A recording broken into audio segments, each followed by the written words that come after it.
Hello viewers and welcome back to this video lecture series. In the last lecture, we have learned about the return type of a function. So now in this video, we are going to illustrate the concept of uh, the default arguments. Now, the default arguments that works with the formal arguments. So now, these are the actual arguments where I'm calling this function. So now, let's suppose here if I'm going to write z equals to 1. So what will happen? So now 30 is copied to the z, but later on, before actual return statement, I'm editing the value of a z.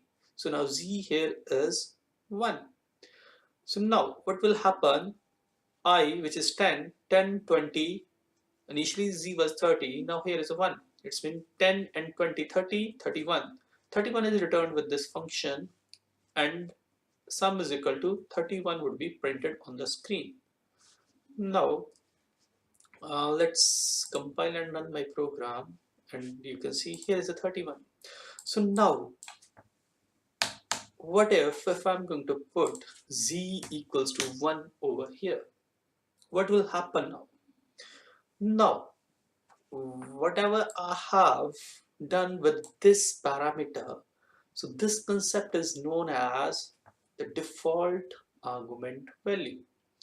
So default will work whenever you will not supply the actual value in a function call.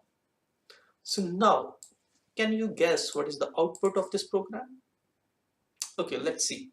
So now here, all three values are available. So default will work when some value is missing. So here, no value is missing. So here, this thing will not work because I override it with the value 30. So it's 10, 20 and 30.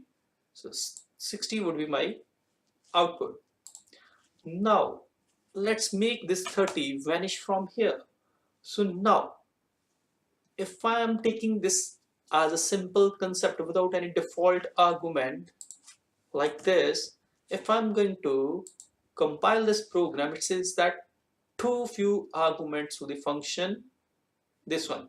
So the required number of argument would be 3, but here I'm giving only 2 arguments.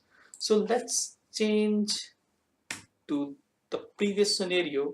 So here I'm giving 2 values, but here the 2 value is handled by x and y.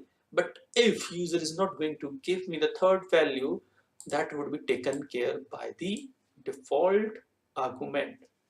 So now z is a default argument with having value 1. So 10, 20 and z will take care of the uh, third value which is not given by the user. So now I'm having a 31 as an output. So how come here 10, 20 and here 1 came into the picture? But it will not work.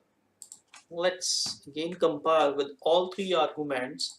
So now in this case that z is not into the picture because it's the default argument. It will run only when the actual value is missing. So now the question is that can I do the same thing over here? So now okay, let's compile this. So here is a default argument missing for the parameter 3. So now whenever you're working with the default arguments, so this is the rule that you can't give this default value until unless this right side is also given a default value. So to remove this error, let's try this x equals to 1. So now in this particular scenario, it's correct.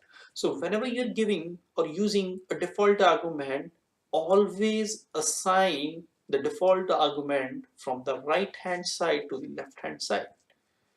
If you're not doing so, even in this particular scenario, so y is not giving a default argument, but you're passing that to the x.